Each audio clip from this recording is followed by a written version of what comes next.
একজন স্বামী তার স্ত্রীকে কখন পাগলের মতো ভালোবাসে জানেন? আসুন এক বৃদ্ধা মহিলার সাক্ষাৎকার থেকে জেনে নিই, যিনি তার স্বামীর সাথে সফলতার সাথে কাটিয়ে দিলেন দীর্ঘ 50টি বছর। তাদের জীবন শান্তিতে ভরপুর ছিল। ঝগড়া তো দূরের কথা, দাম্পত্য জীবনে কখনো কথা কাটাকাটি পর্যন্ত হয়নি।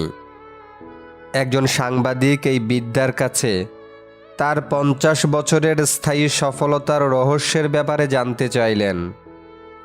কি ছিল সেই রহস্য? মজার মজার খাবার বানানো, দৈহিক সৌন্দর্য, বেশি সন্তান জন্ম দেয়া, নাকি অন্য কিছু? বৃদ্ধা বললেন, দাম্পত্য জীবনের সুখ শান্তি স্ত্রীর হাতেই। একজন স্ত্রী চাইলে তার ঘরটাকে স্বর্গের টুকরো বানাতে পারেন, আবার চাইলে এটাকে নরকেও পরিণত করতে পারেন। কিভাবে? অর্থ দিয়ে? তা তো হতে পারে না। কেননা অনেক অর্থশালী মহিলা আছেন যাদের জীবনে দুঃখ দুর্দশার শেষ নেই, যাদের স্বামী তাদের কাছেই ভিড়তে চান না। সন্তান জন্মদান? না, তাও নয়। কারণ অনেক মহিলা আছেন যাদের অনেক সন্তান আছে, অথচ স্বামী পছন্দ করেন না। এমনকি এই অবস্থায় তালাক দেওয়ার নজিরও কম নয়। ভালো খাবার বানানো? এটাও না। কারণ অনেক মহিলা আছেন যারা রান্নায় বেশ দক্ষ, সারাদিন রান্নাঘরে কাজ করে, অথচ স্বামীর দুর্ব্যবহারের সম্মুখীন হন। তার কথায় সাংবাদিক বিস্মিত হয়ে গেলেন। বললেন, তাহলে আসল রহস্যটা কি? বৃদ্ধা বললেন, যখনই আমার স্বামী রেগে গিয়ে আমাকে বকাবকি করতেন, আমি অত্যন্ত সম্মান দেখিয়ে নীরবতা পালন করতাম এবং অনুতপ্ত হয়ে মাথা দুলিয়ে তার প্রতিটি কথায় সায় দিতাম। সাবধান, বিদ্রূপের দৃষ্টিতে কখনো চুপ হয়ে থেকো না, কেননা পুরুষ মানুষ বিচক্ষণ হয়ে থাকে, এটা সহজেই বুঝতে পারে। সাংবাদিক বলল, ওই সময় আপনি ঘর থেকে বের হয়ে যান না কেন? বৃদ্ধা বললেন, সাবধান, সেটা কখনো করবেন না। তখন তিনি মনে করবেন আপনি তার কথায় বিরক্ত হয়ে পালাতে চাচ্ছেন। আপনার উচিত চুপ থেকে ওর প্রতিটি কথায় হাসূচক সায় দেওয়া, যতক্ষণ না তিনি শান্ত হন। তারপর আমি আমার স্বামীকে বলি, আপনার শেষ হয়েছে, এবার আমি যেতে পারি। তারপর আমি চলে যাই আর আপন কাজে লেগে যাই, কারণ চিৎকার করে তিনি ক্লান্ত হয়ে পড়েছেন, তার বিশ্রাম প্রয়োজন। সাংবাদিক বলল, এরপর কি করেন? 1 সপ্তাহ খানেক তার থেকে দূরে থাকেন এবং কথা বলা বন্ধ রাখেন নিশ্চয়ই? বৃদ্ধা বললেন, সাবধান, এই ধরনের বদভ্যাস থেকে দূরে থাকুন, যা দুধারী তরবারির চেয়েও মারাত্মক। স্বামী যখন আপনার সাথে আপোষ করতে চান, তখন যদি আপনি তার কাছে না যান, তখন তিনি একা থাকতে অভ্যস্ত হয়ে যাবেন। কখনো কখনো এই অবস্থা তাকে প্রচণ্ড জেদের দিকে ঠেলে দেবে।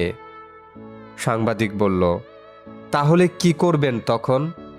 বৃদ্ধা বলল, 2 ঘন্টা পর 1 গ্লাস দুধ বা 1 কাপ গরম চা নিয়ে তার কাছে যাই আর বলি, নিন, এগুলো খেয়ে নিন, আপনি খুব ক্লান্ত। এ সময় তার সাথে অত্যন্ত স্বাভাবিকভাবেই কথা বলি। তারপর তিনি বলেন, রাগ করেছ? আমি বলি, না। তারপর তার দুর্ব্যবহারের দুঃখ প্রকাশ করেন এবং স্নেহ ও ভালোবাসার কথা বলেন।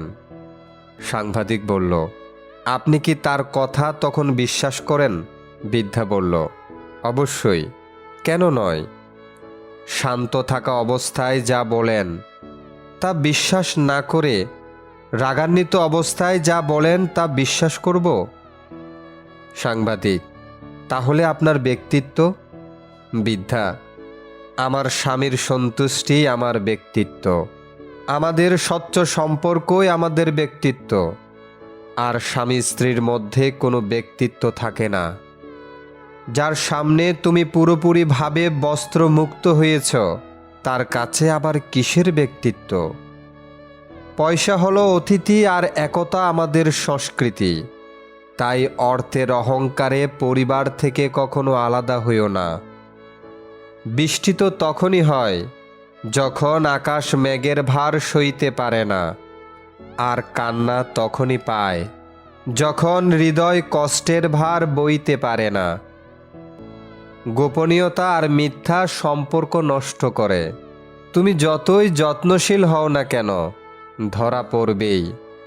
যা অন্ধকারে ঘটে তা আলোতে আসবেই। সৌন্দর্য আর কতদিন থাকবে? শেষ বেলায় বিশ্বাস আর ভরসা ভরা একটা কাঁধ খুঁজবে।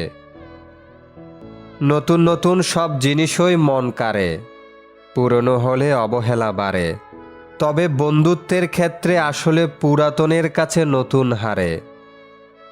একটা ডিভোর্স হয়তো মা বাবার জীবনের শত সমস্যা মেটায়, কিন্তু একটা ডিভোর্স একটি শিশুর জীবনে হাজারো সমস্যা সৃষ্টি করে। পৃথিবীতে দুটি মানুষের বন্ধুর সংখ্যা সবচেয়ে কম, সত্যবাদীর ও প্রতিবাদীর। অর্ধেক সময় পেরিয়ে গেল জীবনটাকে বুঝতে বুঝতে, আর এখন বাকিটা সময় কেটে যাচ্ছে বাস্তবতার সাথে লড়তে লড়তে। বিবেকের বিরুদ্ধে কখনো কিছু করো না, এমনকি পরিস্থিতি চাপ দিলেও না। আপনার মাতা পিতা অশিক্ষিত হওয়ার কারণে আপনি কখনো লজ্জাবোধ করবেন না। যদি দুজন অশিক্ষিত ব্যক্তি আপনার মতো একজন সুশিক্ষিত সন্তান জাতিকে উপহার দিতে পারে, তবে ভেবে দেখুন তারা কতটা যোগ্য। নিজের সীমাবদ্ধতা বুঝতে পারলে নিজেকে অতিক্রম করা অতি সহজ হয়ে যায়। মৃত্যুই জীবনের চূড়ান্ত বাস্তবতা, নিমিষে সব স্বপ্নকে নিঃশেষ করে দেয়। সুতরাং সুখ শান্তিতে থাকার অন্যতম একটি মাধ্যম হল মৃত্যুকে অধিক স্মরণ করা।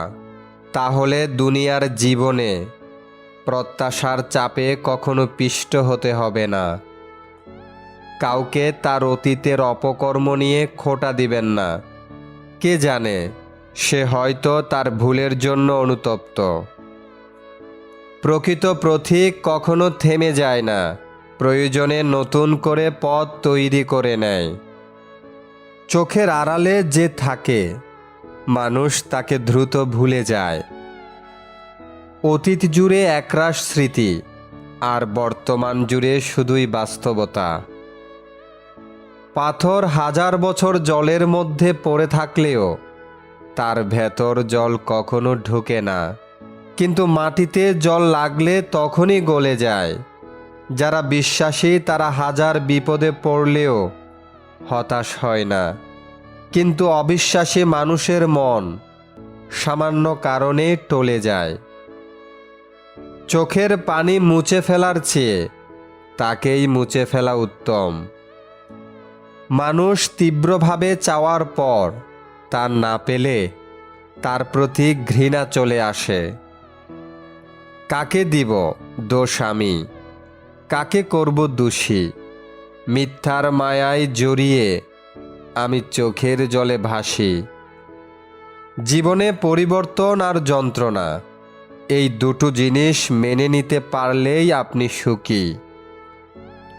তোমায় সারাদিন ভালো রাখার যতই করি আয়োজন, দিন শেষে বারবার তুমি বুঝিয়ে দাও, আসলে আমি তোমার শুধুই প্রয়োজন।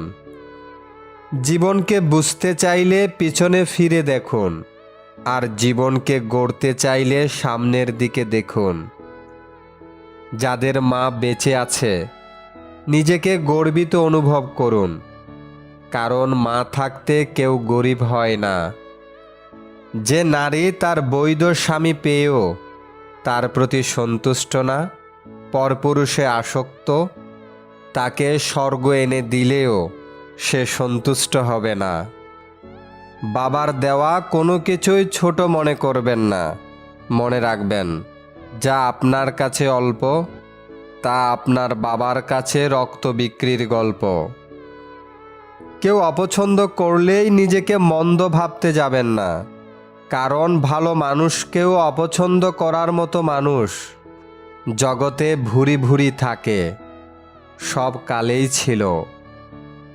ভেঙে যাওয়া মানে জীবনের শেষ নয়, কিছু কিছু ভাঙার মাঝেও জীবনের শুরু হয়। যতক্ষণ আপনি অন্যদের নিজের সমস্যা এবং কঠিন পরিস্থিতির জন্য দায়ী বলে মনে করবেন, ততক্ষণ আপনি আপনার সমস্যা এবং কঠিন পরিস্থিতিগুলোকে দূর করতে একদমই পারবেন না। আপনি যতটা দিবেন ঠিক ততটাই ফিরে পাবেন, সেটা ভালোবাসা হোক বা কষ্ট। একটি ফুল দিয়ে কখনো মালা গাঁথা যায় না, তেমনি একটি ভালো কাজ করে জীবনটাকে সুন্দর করা যায় না। যে সহজ সরল জীবন যাপন করে, সুখ তার জন্য অত্যন্ত সহজলভ্য। যদি আপনি মানুষকে বিচার করতে যান, তাহলে ভালোবাসার সময় পাবেন না। সব লোকের ঘাড়েই মাথা আছে, কিন্তু মস্তিষ্ক আছে কিনা সেটাই প্রশ্ন। পরের উপকার করা ভালো, কিন্তু নিজেকে পথে বসিয়ে নয়। রাগ আর অভিমান এক হয়ে একসময় ভয়ঙ্কর রূপ নেয়, যা বিচ্ছেদের দরজা পর্যন্ত নিয়ে যেতে পারে। সুখী হতে অনেক কিছুর দরকার নেই, দরকার এমন কিছু মানুষের যারা সত্যি আপনাকে বোঝে। অতীতকে ছোট করে দেখা উচিত নয়, আবার অতীতকে অতিরিক্ত মূল্য দেওয়াও ঠিক নয়।